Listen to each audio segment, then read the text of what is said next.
Everyone, welcome to quarterfinals of Lackey Grand Prix 1920. I've lost track at this point. We're fighting Kevin the Dude, aka Josh Potratz, and we've won the die roll, so we have to decide if we're going first. There are no souls in play, but we have a harvest time, so we want souls in play. We can get those. So let's see. We have a meek hero plus spirit as a dove to go get to Matthew, which is a decent option. Matthew can attack. Draw us a bunch of cards. All right, he has a star from Delivered, which will discard the top card of our deck, which is a Book of the Covenant. That's okay. We don't need that.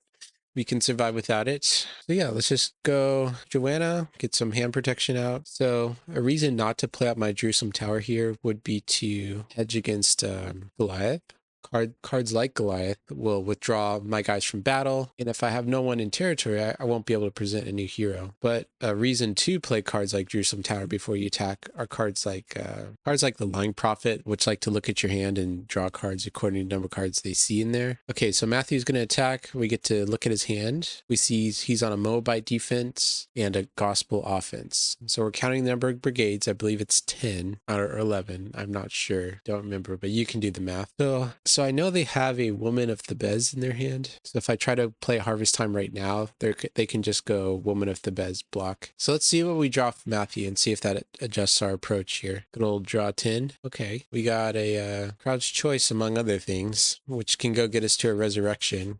Because if I just went Harvest Time right here, they just go Woman of Thebes. But what I can do is I can go Crowd's Choice into... I just want to try and get this deck to start to snowball. So if we can try to go as big as we can on turn one. Because if we go Crowd's Choice into Resurrection, we can start banding in heroes. But I also want to try and maneuver this turn so I can get as much value as possible and also get a soul. So I'm thinking about what my options are for getting empty tomb heroes. I could get John, which is a standard one, but Mary the Restored is pretty appealing here too. She's really good against Woman of Thebes because if you, first of all, you converted a meek to negate characters and enhancements. So like band her in, that'll stop Woman of Thebes. But also stops your disciples, so me banning in Judas here is pretty not consequential. Because I chose to do this, I couldn't ban two Women with Child to go get a dominant. But anyways, even if they have a way to make Woman of Thebes cannot be prevented, Mary the Restored, if they block from hand, you get to go take a NT card from deck. So you can go get your Three Woes to stop whatever's going on. Okay, so what I'm doing right here is I have decided to, before they block, to play Harvest Time, because I want to be able to try and rescue a Lost Soul here. So I'm getting all of his Lost Souls out. So notably, we see that he has a Distress, which will negate characters in territory. A Humble, which is a card I forget about, which is give his cards cannot be prevented. And then he has the Subdued here. So right now, as it stands, he can just block with the Moabite and then let the Moabite die and then let the Subdue trigger happen. Or they can, because of Humble, they can go Woman of Thebes block. But what I'm kind of getting distracted here is by my combo. So I can go Harvest Time, get the first out, and the first will trigger and draw a card. So I have 13 cards, now 14 cards in my hand. And what I can do is I can activate Herod's Temple right now. I don't need to have a lone Gospel Human in battle in order to do this. I can activate Herod's Temple, and that will reserve the top card of my deck. And even though it's a Lost Soul, that Lost Soul will get put in play instead. So the first will come back into play. It'll say, hey, I'm the first Lost Soul. I get to draw a card and go back on top. And so you can do that 4 times in a turn, or like you can use the first draw ability 4 times in total. So if I put into play with Harvest Time, that's 1 time, and then I can do 3 more times with Herod's Temple. So we're working around a 4 activations limit right here, and then we're also looking at a hand size limit, which is 16. And so I'm like, I gotta draw a bunch of cards. So I actually decide to drop to 16 here, and that's gonna prove to be a critical mistake for me, because if I have 16 cards in hand and they block, I no longer get to do my take trigger and getting a dominant out of my deck. So I got a little bit lost in the sauce here. I got a little bit greedy, tried to go all out, tried to just draw 1 more card, and that's going to cost me a Lost Soul here. Because now they can either do Moab or they can do Woman of Thebes. So I'd said before they block, I wanted to do this a couple more times. So I could have gotten away with it by just doing 1, but I decided to do 2, and that's a mistake. Because I wanted to be cute and because I wanted to maximize the cards in my hand, and I realized what I had done just too late. But we're having good problems. We have too many cards in our hands. I'd rather have that problem as opposed to any other. All right, so we have a Ride On and we have Authority of Christ. So we don't have like a negate to stop this. We had like a Ride On to Untouchables. Maybe that could have done something. I'm not sure. Because yeah, Ride On would interrupt the battle, which interrupts the last effect that the opponent had. So that would have brought Woman of Thebes back into my territory, or into their battle, and then I could have bounced it. Okay, so yeah, we just have to accept our mistake and then move on. Get down to hand size. Luckily, we have a lot of artifacts, a lot of heroes. We have a Patmos here, which can go grab a Disciple. So one of the heroes I got was, or one of the artifacts I got was 4 drachma coin. So I'm thinking if I grab Peter here, then I can just cash it in for 4 cards next turn. So basically Patmos became like a draw 4 for me. I just have to wait a turn. And I put Peter down as a meek because I knew they're a gospel offense. And if they banned a Peter, then they can use him to play NT Fortress from their deck. So I'm fully expecting to be attacked next turn with the Resurrection, and they can ban to my heroes. And so I'm trying to minimize a blast radius from that. And so that's why I'm not putting down my Woman with Child so they can just ban to her right away. All right. So all the Lost Souls are in play. The only relevant ones here are Distress, which he's negating my territory class stuff. All right. In upkeep, he's going to go Three Woes. He's going to choose to negate both of my fortresses. So my hand protection's down, and then my Herod's Temple is down, which is unfortunate because I wanted to use that to draw a bunch of cards. I shuffled my deck anyways with Patmos, so I don't have the first still waiting on top for me. Let's see, did I use a territory class last turn? Yeah, I used Spirit as a Dove. During discard phase, it's always fun to play your evil territory class cards to get your dominance out of your deck with this deck. But if I've played a territory class card before I attack, then I don't get to do that. Okay, so now it's my opponent's turn to draw cards. Daenerys is going to help out a lot.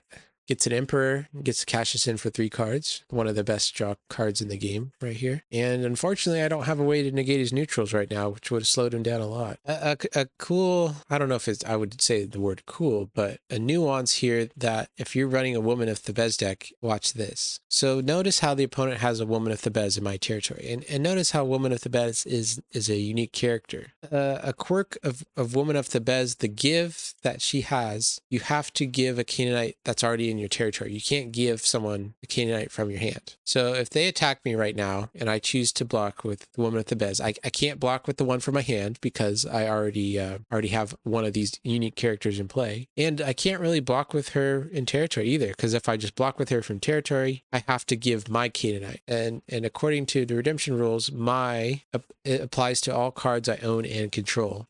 Like physically own, like I own these cards, and control is the cards are under my control right now. So this Woman of Thebes, even though it's technically under my control, it's not a card I own. So it doesn't fit the definition of your. So if I block with her, I can't give the Woman of Thebes from my hand, and nor can I play it down. So if you're playing a Woman of Thebes deck and you have an offense that's weak to Woman of Thebes, sometimes the best thing you can do is block with your Woman of Thebes and let it sit in the opponent's territory. And that effectively, unless they have another Canaanite in play that they can give, that effectively makes the card just like a Woman of Thebes a dead card. So it's really, I think it's fascinating strategy wise, this card, and which is why I think Woman of Thebes proves herself such a good card and has even strategic appeal in the mirror match. So I was contemplating doing a block here, but I think I don't want to leave myself open to get. I think he plays the Ascension, and I only know too well what this card is capable of. And so if Matthew's just attacking by himself, I think the safest play for me here is not to get greedy and block with like a Scribes or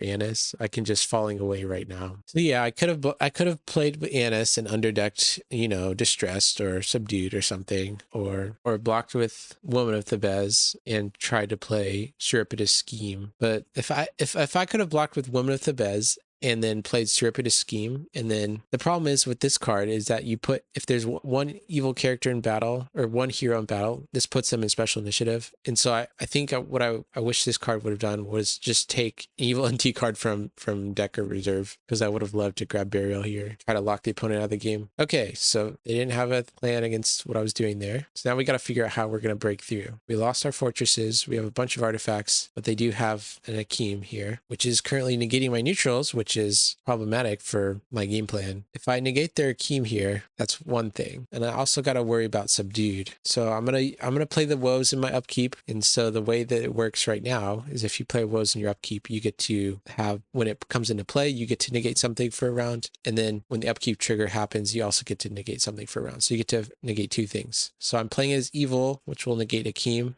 and then we'll negate subdued. As evil woes, you can play it to negate neutral cards or good cards. So 3 woes is really powerful, and it's enabling me to stop 2 cards for 1. So I've cashed in my 4 drachma coin, and now it's time to go to my sealed riches plan, which is perfect for a scenario like this, where you have some dead cards in your hand, and you have gas in your reserve. And so I can discard concealed riches and look at my discard pile. I see I have 7 cards in there. So I can exchange up to 7 cards from my hand with 7 cards from my reserve. So right now they don't get to see what those are. So I get to be sneaky and figure out what I want to trade, basically. So I'm going to do 5, trying to think right now. Well, my territory class is being negated, so I think Akeem is going to go. I have 2 Surreptitious Schemes, so I only need 1 of those. Woman of Thebes is maybe dead right now. I've already played my territory class card for turn, so maybe I can ship Angelic Guidance.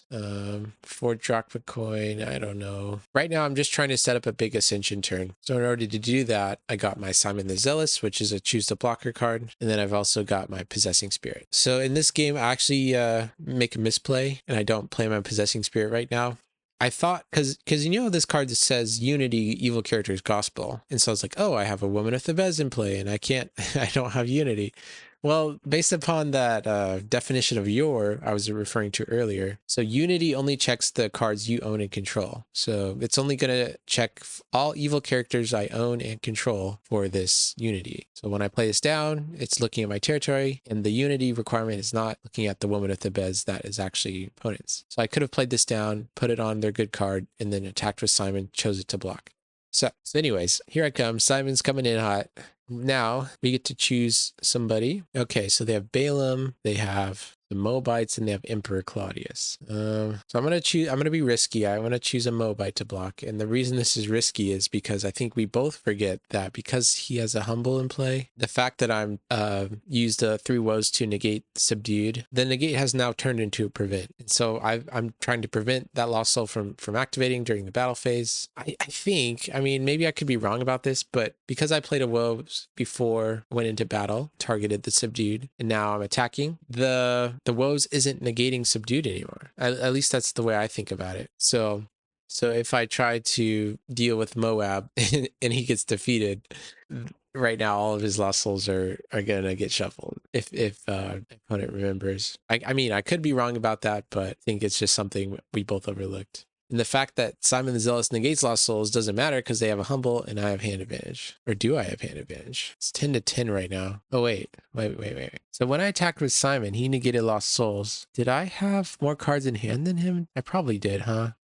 Anyways, I'm going to play my Ascension, going to abandon all these people in the battle. And this is exactly what this deck is designed to do. It's play 1 card and then turn that card into like 50 cards. I'm being dramatic when I say that, but so the first is going to trigger. Let's see. So when you're playing a deck like this, you got to be really aware of the order in which abilities take place in banding. So cards like cards that band, they trigger last. And cards that bring other characters into battle, I mean, I think that's what I'm trying to say. Cards that trigger and bring other characters into battle, they trigger last. So if I have a card like Judas that says draw 2 cards, before I can start banding and exchanging and bringing other people to block, I need to activate the draw cards for effects. So in this banding chain, before I can do my Angel of the Winds, I would need to do Woman with Child, because that's just a search effect. I would need to do my Lazarus, it's convert to draw. And then I need to do my Paul is draw 2, and then Guardians, which would search.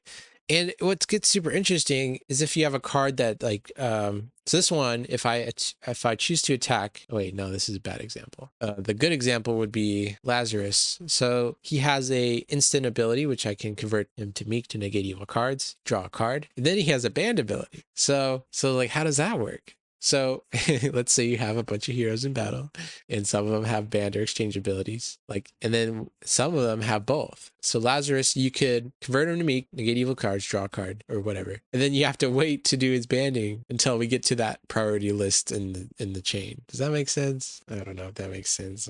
Maybe I'm butchering this. But anyways, this you have to have a deep understanding of this nuance when you're trying to do these large banding chains. And I got burned by this. I think I was playing against Justin, and I was playing like the Resurrection or something and banding a bunch of people in the battle. And one of the first characters I decided to resolve was a band. And implicitly, when I did that, I implicitly like skipped the other people in the activation. So like, for example, I had a John who was going to reveal the next toss two. And because I decided to band, I couldn't activate John, and I didn't get to draw my cards. And so if you're playing in a tournament and your opponent has a really good understanding of the rules, and you play a big banding card and you decide to activate a character with the banding ability first, you're basically forfeiting, I think, all those abilities that aren't banding or exchanging abilities. So anyways, that's a little TED talk here. So I ended up exchanging my Angel of the Winds to Matthias. Matthias was bouncing to Meek to bounce through Moab. And because I had Lazarus and they didn't have... Was I tossing the next? I don't know. Anyways, Moab got bounced. I think we missed the subdued trigger. Maybe subdued was negated and I just didn't realize. But I get a Lost Soul there. I get to draw a bunch of cards. Play Son of God Second Coming to rescue subdued, so make sure it doesn't happen. But he still has a Humble out, get down to hand size. And now I could play my Possessing Spirit out here, but I forget about the Unity thing. I'm instead going to do discarding hand size. All right, so during the upkeep, they have to figure out which target they want to have the Woes stay on. So my opponent hasn't played their Ascension or their Resurrection, which means they can steal a bunch of my offense and use that. The reason I was able to play my Lazarus down is because they already own a Lazarus. So if they already own a unique character, they can't control 2 copies of it. So I'm not threatened when they try to play Resurrection band to my Lazarus. I'm really thinking about playing Wall of Protection in this deck, but like, do I really need it though? Do I need it? Do I care if they just draw a bunch of cards? Because if I'm fighting a 50 card deck and they draw their entire deck, you know, I still have really good blocks. As long as I'm continuing to draw cards, I have my Burial, I have my Christian Martyr, I have my Falling Away, I have my Withdraw, Dominant, and I just have good blocks in general. Like Woman at the Bed is good. So against other New Testament offenses, like I think I don't mind. It's not the end of the world if they're banding to them. But Wall Protection is still good in general. It stops choose effects, stops them banding to my defense. And if they band to my offense and they ban a Paul in a battle, Paul is going to be protecting New Testament Lost Souls renewal cards, and all my Lost Souls are New Testament pretty much. And so if they attack, they ban to Paul, and I have a Burial in my hand. It's just kind of awkward. Another card I was thinking about when it comes to playing the Ascension was because the Ascension grabs a Clay hero out of my reserve and gets to play it, right? So you're incentivized to play a great Clay hero in your deck, or sorry, in your reserve, so you can get it out with the Ascension. And with Paul, basically your Ascension becomes interrupt the battle, draw at least 2 cards, and ban a bunch of people in. So attacking a draw 2 onto the Ascension is really powerful. So that's why you'd an argument for Paul. So some other candidates there were, so Steven. So I was thinking, like, imagine if you had the Ascension, right? And then imagine you got to play it, and then you got to play your Steven, and then ban Steven into battle. And your Ascension would become interrupt the battle, reveal opponent's hand, and shuffle all evil dominance, except Christian Martyr, ban a bunch of heroes into battle. Like, that sounds amazing, right? But the reason I decided not put Steven in and use Paul was, number one, if opponent bans to Steven attacks me, I don't want my dominance being underdecked from my opponent's from my hand, because that's just a disaster, right? I need my dominance to block. And those are some of the best blocks I have in the game. So I know there aren't a lot of cards that ban to Axe heroes, but they're out there. There's a lot of gospel banding, but so anyways, that's rule number 1. If Steven is leveraged against me, it's a great weakness I have. And number 2, if opponent has evil dominance in their hand, by the time I'm getting to play the Ascension, like, they should have already used them. So imagine the scenario: I'm attacking with Simon, he's by himself, and then I choose a blocker, and then I like, is it my initiative? Like, before I get to play my Ascension, that's when they're going to play their evil dominance, right? They can play their Christian Martyr, their Falling Away, or the Burial, or whatever. So before I can get to this Steven effect that underdecks the dominance that I care about are probably already going to be played. So that's why I don't want to Deceiver. So another character I like in the reserve off of Ascension is Parmenas. This character I've totally overlooked. And then Chad was building a glass cannon deck and it was trying to get Nicanor online. And Nicanor says if you control Widow's Table or another Deacon. So I was always assuming Nicanor existed in the context of just, okay, you play Widow's Table and you play this guy. But I was like, oh, you can play other Deacons. And so Chad realized that too. And so he's looking at all the Deacons. And he finds Nicanor, and he finds Parmenas. And Parmenas is great when you're banding him into battle. So like let's imagine if I go Simon the Zealous, choose a blocker, be that my Woman of Thebes or my Possessing Spirit or one of their evil characters. And then I play the Ascension. I can ban Parmenas into battle, discard a clay enhancement from my hand to negate and bounce the blocker. So the Ascension becomes a way to put your opponent in special initiative if you don't have a way to get to your Matthias or like Zacchaeus or whatever. So that's really good too. And so the first draft of this deck was playing Parmenas, and then I was also playing Nicanor in the reserve.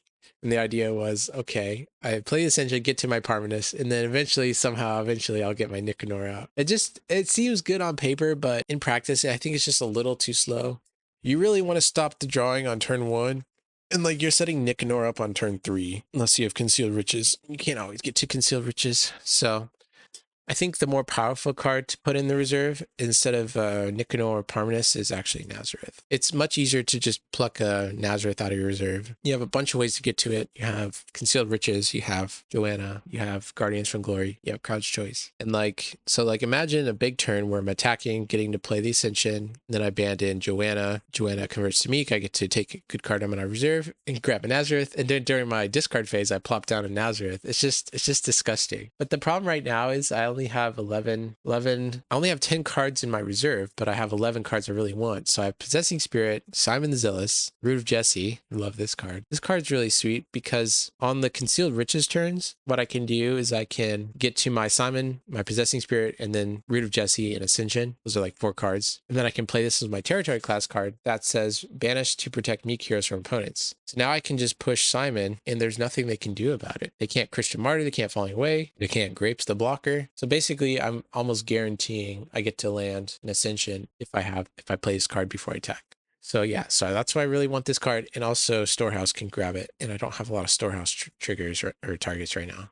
So I'll comment briefly on the game state. Opponent had attacked, chosen Woman of Thebes to block, and I couldn't do anything about it. And they get to play their Ascension and get to band all my heroes. So that's what's going on. Opponent's getting massive value. And anyways, I'm just going to keep talking about the reserve because this battle phase is pretty much over and opponent is getting to do a lot of things. Okay, and so also in my reserve, I have Lost Child Found. The reason why I like this in the reserve is I have Bethlehem Stable, which can just go grab this for free. And it's really great on the turns where I'm going Concealed Riches, because if opponent does have some form of disruption or protection, I can bounce all that before I attack. And this card's especially good if you're playing Nazareth. It's like an insurance policy against when you play your own Nazareth. So let's say I do decide to go Concealed Riches, get Nazareth out of my reserve. I can also grab Lost Child Found. And so I put Nazareth down and then pass the turn. And then on my turn, I'm like, okay, I'm kind of done with Nazareth now. I can play this during my prep phase and bounce my Nazareth and then go to attacks. And then I get to do all my searching again. So I really like this as like just a utility card. It's a free utility card in the reserve. Eternal Inheritance, I originally had 2 copies of this in my reserve. I was like, oh man, this is one of the best battle winners in Clay. Why not just play 2 of them, you know? But I think Eternal Inheritance is the perfect battle winner when you're trying to get to 5 Lost Souls, but outside of that, it's like kind of medium. Because imagine if you're at 3 Lost Souls, you play this, you get to rescue Lost Soul, but now opponent gets to play an enhancement, right? So what if they just play a card that says negate the last good enhancement battle, or like interrupt the battle and do something. So your Eternal Inheritance becomes a liability there. And I don't think 2 are needed in this deck. You have a bunch of ways to get to the 3rd Lost Soul, the 4th Lost Soul. You just need a finisher. And honestly, sometimes it doesn't feel like you need it because you have such good attacks with Simon choosing the blocker. I mean, they're just some of the best attacks in the game. Like at some point, you might not even need this. So, but it's just such a good card. It's really tough to not justify playing it, but I don't know. And then, so because I'm playing Book of the Covenant, I have a Covenant package, You Remain, really solid. Addresses some of the weaknesses that Simon has when he's just pushing into battle by himself. He's really susceptible to being blown up. And so if you can play a lot of ways to hedge against that, that's really good. So this is one of those ways. And we've already mentioned Paul, just getting to draw 2 off the Ascension. And negating neutral cards and protecting anti-lost souls from evil cards, like that's just, it's not really why you're playing him. Just to draw 2, really. All right, Send the Helper. Really great way to reset Simon. When you have Book of the Covenant in play, you can attack, convert to be draw a good card out of your reserve. So it's like perfect for setting up Nazareth after you attack. Husham the Timonite. I really like this card. I don't get a lot of blocks with him in this deck, but the threat is always there. If I have Glory of the Lord and I have a Deceiver in my hand, I can go Glory, Deceiver, into Husham. And that one of the weaknesses of this defense was, or is, they're attacking with a character like Moses, which is negating evil cards, enhancements. I don't really have a lot of good blocks. Sure, I have my dominance. I can use those, sure, but I'm not going to always have them. I'm going to have to rely on my evil characters. And so I've been adding cards to help you get blocks against those type of attacks. And so Husham is one of them. Anyways, also added Outsiders. This was a late addition, but I think it really deserves a spot in the deck. If opponent is attacking you, you don't have a good block. Sometimes the best thing you can do is just try to get some card advantage. So if opponent's attacking me, they have five colors in play. I can play Outsiders and draw 5 cards, which is amazing. This deck is really hungry on cards, and any card you can play to draw a bunch of cards is going to be welcome. And this deck is very comfortable giving up the first or second lost soul. It's not worried by that. So if you have a block where you're just trading Outsiders to draw 4 or 5, giving up a soul, that's oftentimes a worthy outcome. And in best case scenario, you're going to be behind, and Outsiders can help you catch you back up in the game. So yeah, really solid card. Helps deal with some of this deck's worst matchups, which are like Nazareth and Honeypot. Actually, Honeypot's going to be negating him. Never mind. Okay, so back to the game. I'm setting up a choose the blocker on the Possessing Spirit, banded to, then I did Gabriel, banded to Simon, and then I played my Rhydon, which allows me to play an enhancement from on my Meek hero. So before he has a chance to play a dominant, like he could have, like, you know, in theory, grapes Possessing Spirit. I'm doing this play, although it's probably not necessary, as a way to get more advantage from my Ascension. I don't need to do this. I technically could have just walked in with Simon plus Gabriel. I am choosing to do this because I get to do a bunch of card advantage things. So for example, I get to draw 2 off Paul, draw 2 off of John, draw 1 off of Lazarus, search my deck with Mary, draw 2 off of Judas, grab a card off of Guardians, you know. So I think it's worth it to blow my Rhydon here to draw like 8 cards, basically. Get some dominance. So notably, when the opponent attacked me last turn, they attacked me with my own Gabriel, banded him into battle, and they searched my deck for an evil card and reserved it. So I know for a fact my burial's in my reserve. I'm just trying to get to it at this point in the game. I'm trying to get to my evil battle-winning dominance. Christian Martyr, Grapes of Wrath, Glory of the Lord, Three Woes, Led Astray. I know Led Astray is probably not the best against the Matthew offense. I'm trying to figure out what scenarios where they are just pushing non-Meek heroes. There's probably not a lot. So yeah, this card's probably pretty dead in the Clay matchup. But against every other deck, it's just been one of the best battle dominance. It's like really nice insurance to have. So I'm not going to be cutting it from this deck. So the one thing about this deck, if you do decide to, you know, pick it up or try it out, is if there's just a lot of branching play patterns here. Because like imagine you have the Ascension on your hero and you have...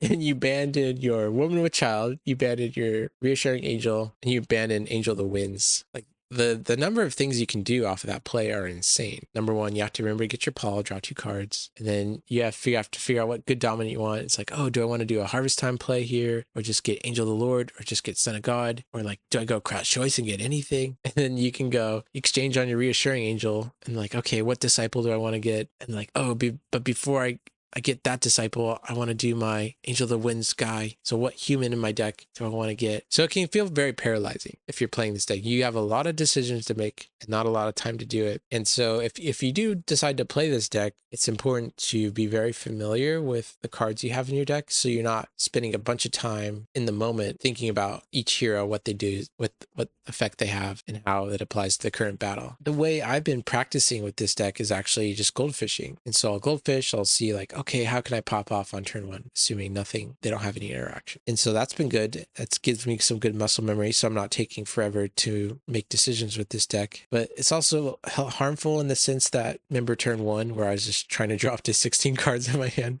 In a goldfish scenario, like, okay, great, I have 16 cards in my hand, I'm negating all characters. But in the real world, they have like, okay, what happens if they have a humble and a subdued out, and they block your guy with one with the bez, and you have 16 cards in your hand?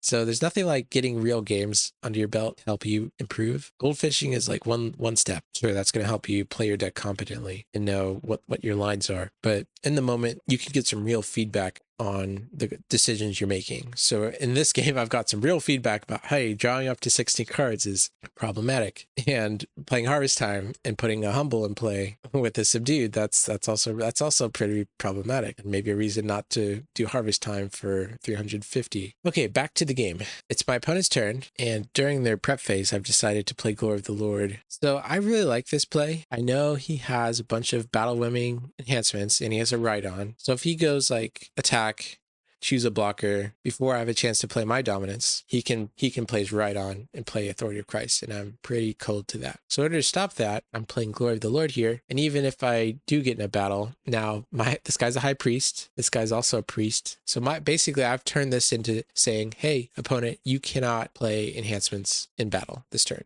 I don't do this play very often, but I was scared of him having a way to choose a blocker, and I wouldn't have a way to stop that. So not only does this hedge against that plan, is also, I still leave myself open the option to block with the Deceiver and just blow up his guys with the Husham the Timonite. So that play is still an option for me here. I'm feeling pretty confident. I have Grapes. If he does choose to block, I can just Grapes the blocker and then, block with Deceiver instead or whatever. However, I am forgetting something here. I do know about a Resurrection he hasn't played, and he does have a Matthias. So if he attacks and I choose a single blocker to block, he can play the Resurrection and bounce my guy. And I don't have a negate, so I can't stop that. Okay, so we're just noting down here. In his upkeep, he forgot to take his Three Woes and place it on my Temple, so my guys have protection. And so he's not able to choose a blocker here. But I ask him like, hey, I know there's a lot of things going on in this game. Did you actually want to move your Three Woes target from Jerusalem Tower to Herod's Temple? And